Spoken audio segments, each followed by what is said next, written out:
ดเบื้องพุ่น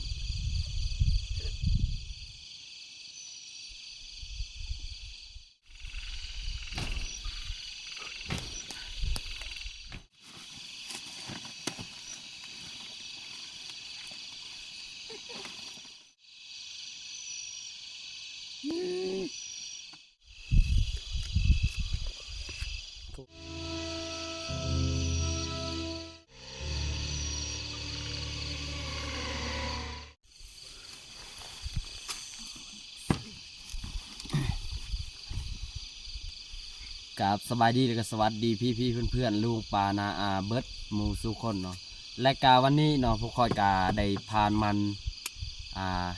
ตอนแรกนี่เนาะพวกคอยก็เลยเข้าไปทาอีกเนาะเพราะว่ายันฝนตกเนาะมื้อนี้เนาะยันฝนตกกูบ่ทันเนาะทุกคนเนาะและกาพวกเฮากะคอยก็ได้มาแต่ทาแต้งเนาะในวันมือซื่นเนาะมือว่านนี่เนาะแต่ว่าพวกเขานี่ลกไปแล้วเนาะคอยก็เลยมาพานมือนี่เนาะเลยมาถ่าเนาะทุกคนเนาะแต่ว่าอยากฝากให้ทุกคนให้กำลังใจเนาะให้พวกเขาทั้งสองเนาะกับเมียของเขาเองเนาะอยากฝากให้ทุกคนไปติดตามเบิ่งรับส้มในคืนนี้เนาะว่ามันจะเป็นจะได้เนาะผลผ่าอากาศหรือว่าการนอนในเที่ยงให้เนาะแต่ว่าพวกเขาก็จะมาเฮ็ดธุรกิจแบบอีหยังเขาเอิญเนาะแบบวันนี้เนาะกับบ่อยากว่าเนาะทุกคนเนาะแต่ว่าก็อยากฝากให้ทุกคนไปติดตามนำพวกเขาเนาะโอเคเนาะแต่เขาก็อยากให้เมีย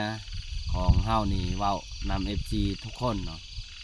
เพื่อทุกคนให้กำลังใจเนาะโอเคเนาะเฮาก็อยากให้เมียเว้าเนาะเพราะว่าหลายๆคนก็ได้บอกให้จอยให้เมียเว้าเนาะโอเคเนาะแต่เฮาก็อยากให้เมียเว้าเนาะแต่ว่าทุกคนก็อย่าลืมกดติดตามเพื่อกำลังใจคอยสองคน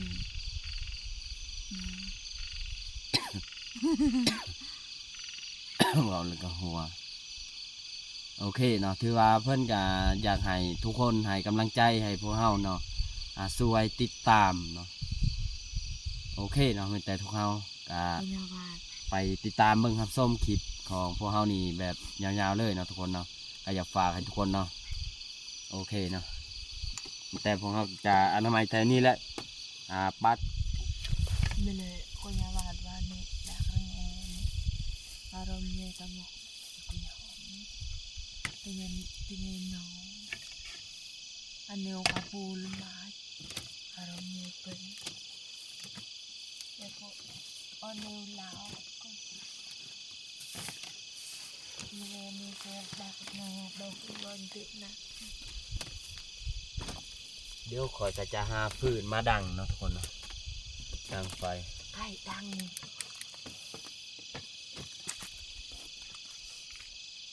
ไว้ไม่แดงแต่นะ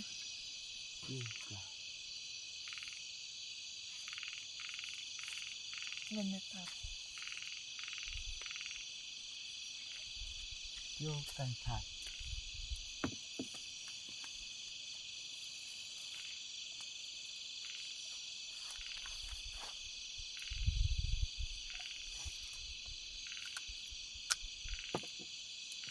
ถ้าตั้งงูนกก็หนักข้างในอนามัยเนี่ยแถวนั้นมันเปื่อยพอเลยสมัยตามติดตัวนี้เดียวนะคุณน่ะ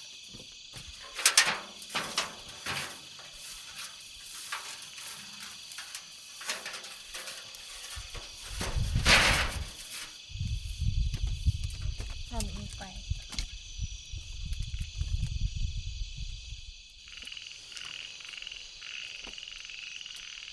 มีวัตถุที่ค่ะบอกกระต้องกระเป๋า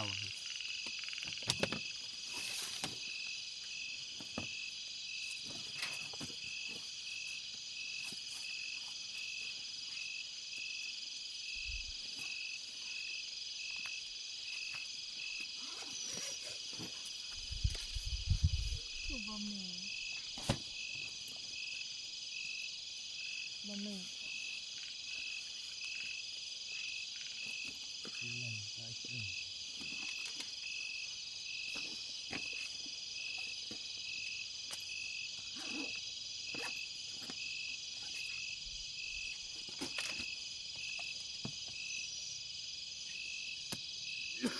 กระไผ่กระไผ่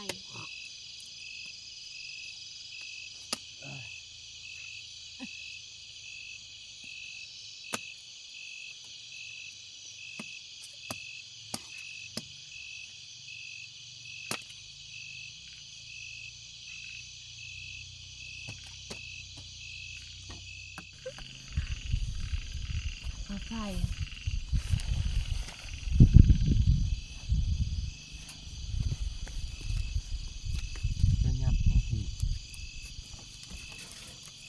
เพิ่นก็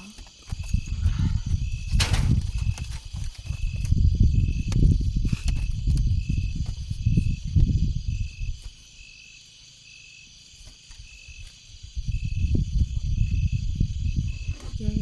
น้ำบ่ได้เท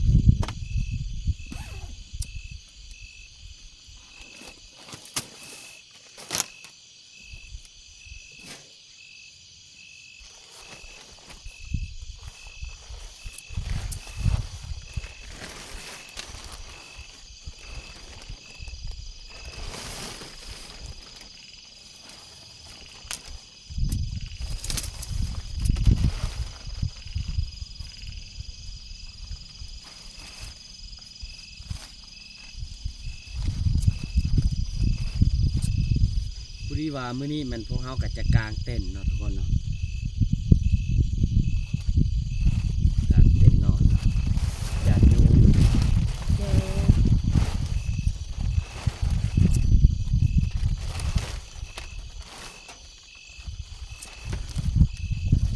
ดังมาเป็นนะลมพัด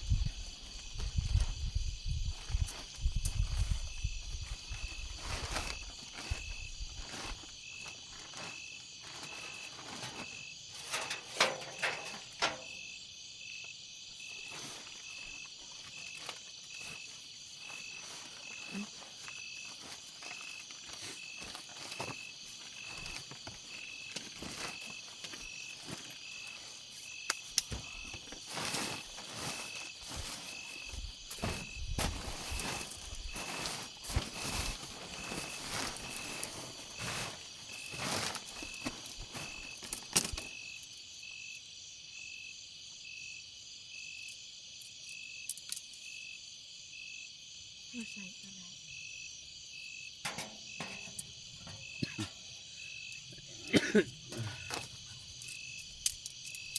บ่ใส่ก็บ่ใส่ผ้าห่ม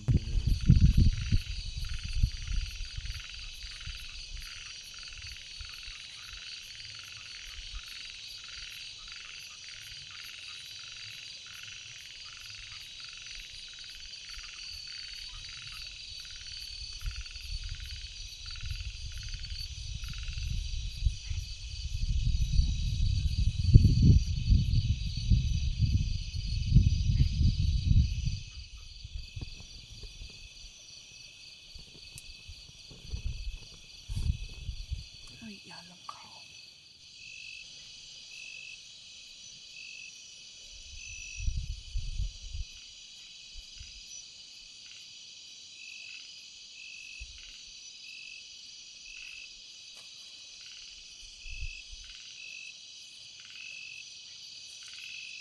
อะไรอยู่บนยังจะงับไป โอเคเนาะทุกคนเนาะมีแต่พวกเฮากาให้เมียอยู่นี่เนาะมีแต่ค่อยจะไปเบิ่งมันเนาะเพราะว่าย่านโจรขโมยเนาะหรือว่าอันนี้เนาะเพราะว่ายามเฮ็ดมันนี่ทุกคนเนาะก็อาจจะหู้เนาะแต่ก็ต้องระวังเนาะย่านว่าเขาเอาไปขายเนาะ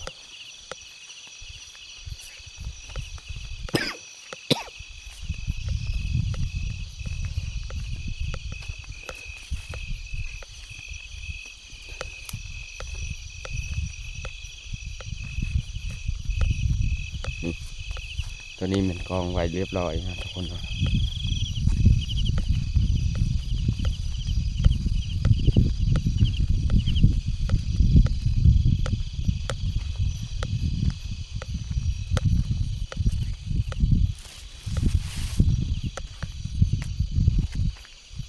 องไว้นี่ก็ลายเติบพี่น้องโอ้เนาะมันผ่านไว้อยู่ลุ่มพุ่นเนาะ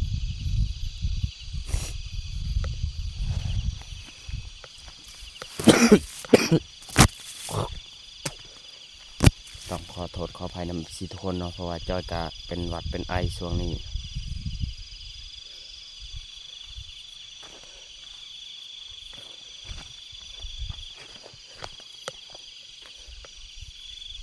โอ้แสงไฟเขาเยืองหาเหยื่อหายัวกินเนาะทุกคนเนาะเนี่ยเขาอยู่พุ่นเลยเนาะมันไกลเนาะโอ้นี่เห็นปะ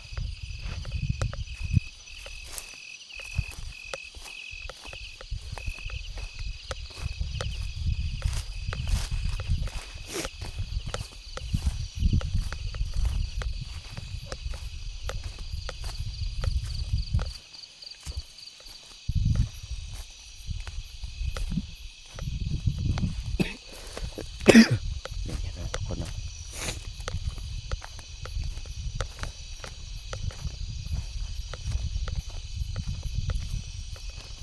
นี่แต่ว่าพวกเขากันยังบ่ทันได้อันนี้เนาะเพราะว่าบ่ทันเนาะตอนแรกเนาะพวกเขาพานเนาะพวกเขากะ2 คนเนาะบ่ทันเนาะตัวนี้เนาะทุกคนเนาะนี่เห็นบ่นี่กองไว้อันเนี้ยอยู่หันเนาะบ่ทันได้อันนี้เนาะทุกคนเนาะ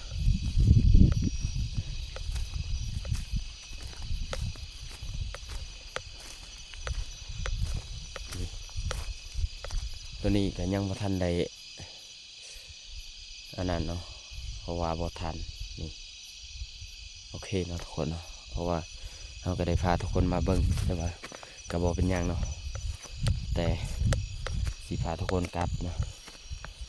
เพราะว่ามีอายุคนเดียวในกระตูบนะ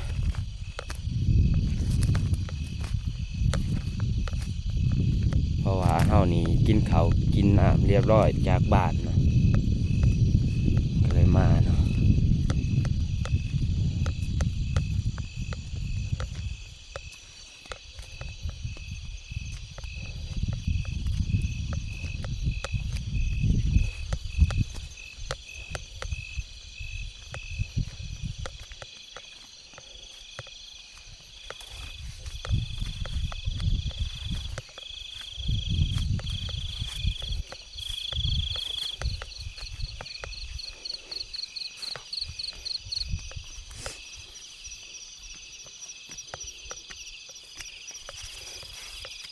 แล้วตอนนี้เราก็ได้มา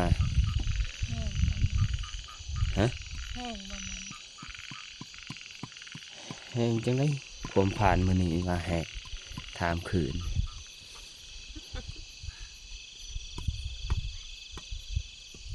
อะไรจะมาดกเล่นเล็กเคยทำตรงมือน้ำแห้งนะเนาะ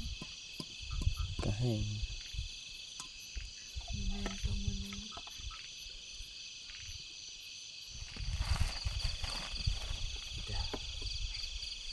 อ๋อขวัญเนาะทุกคนเนาะมันเพราะว่าลมพัดเนาะมันจะเข้ามาพี่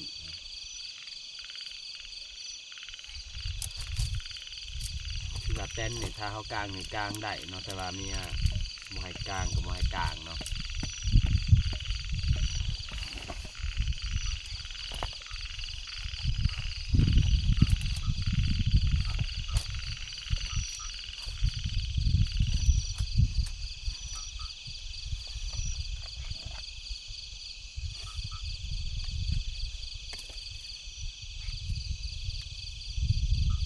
นี่เห็นบ่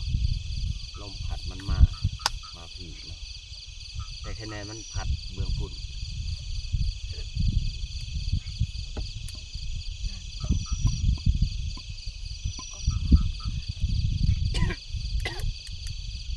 นี่บ่หวย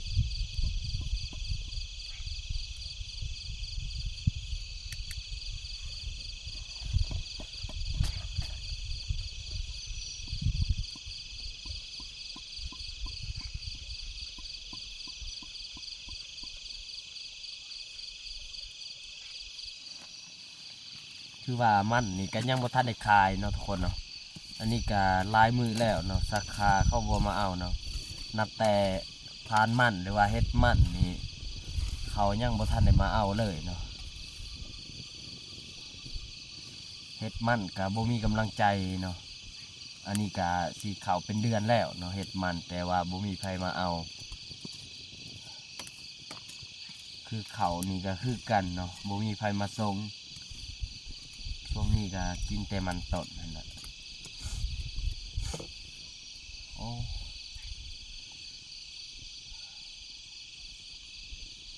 เยอะเบิ่ง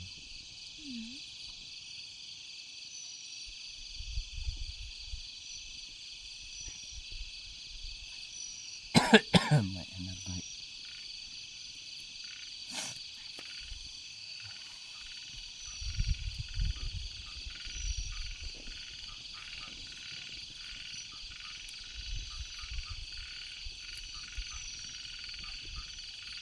จากหมอ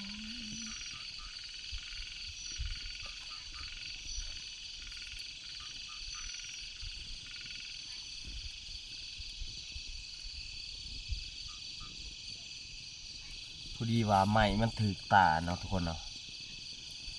โอ้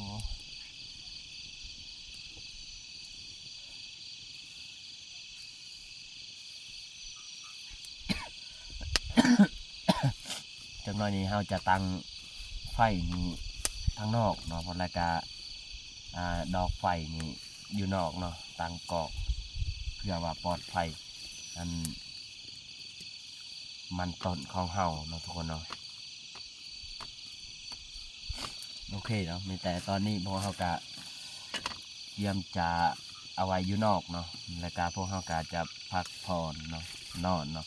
รายการเฮายังอีกจะลุกก็ตอนกลางดึกอีกเนาะเพราะว่าตอนนี้ก็น่าจะประมาณอยู่ที่10 โมงกว่าเนาะทุกคนเนาะประมาณนั้นเนาะ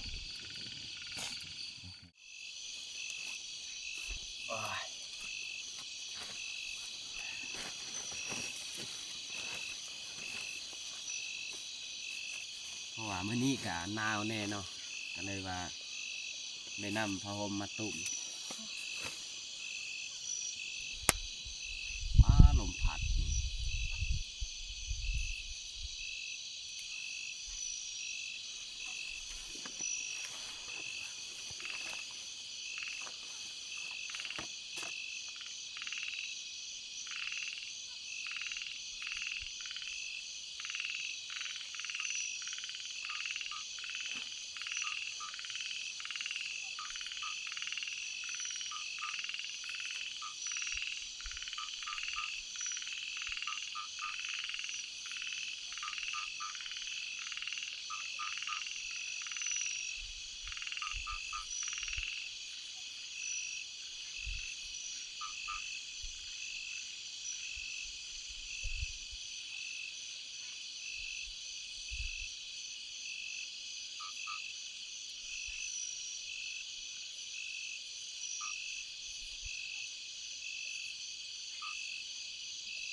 นี่เนี่ย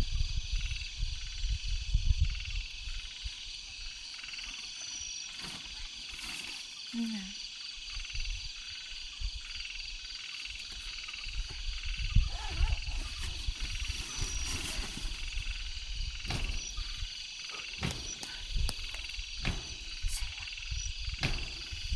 ค่อยได้ยินเสียง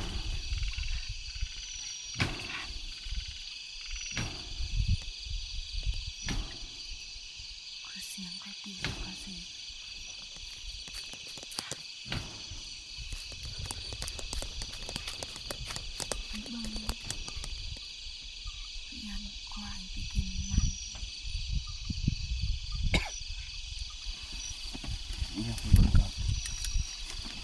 เป็นยังเบิ่ง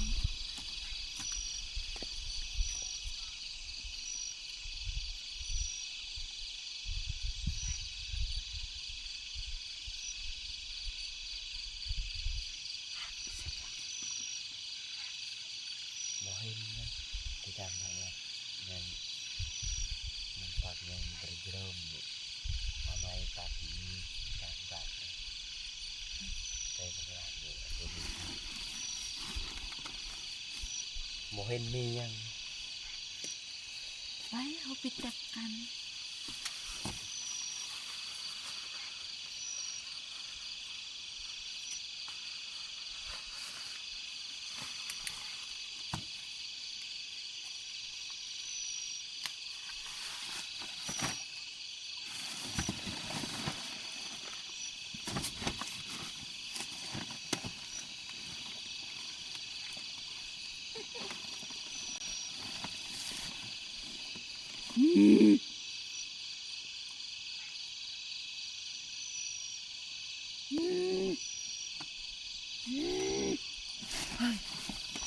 เสียงหนัง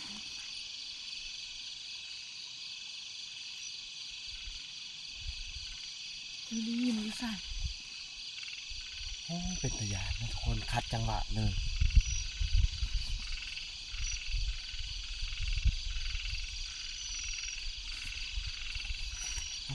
เป็นยังเบิ่ง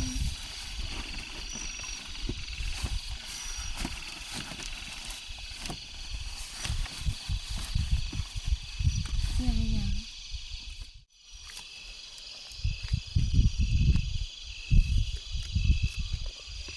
ก็ได้เห็นอีหยังเลย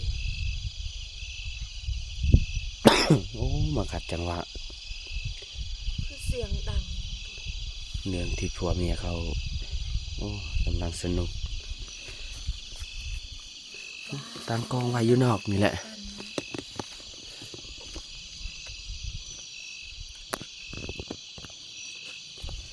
นอน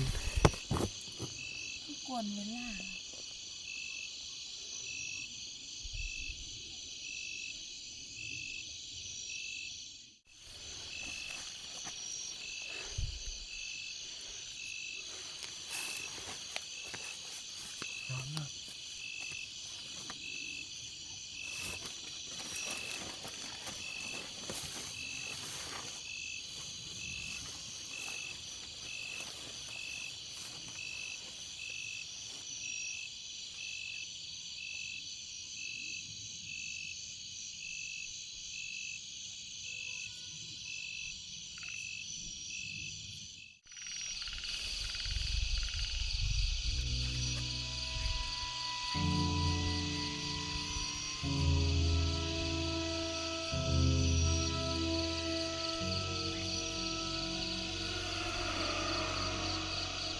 น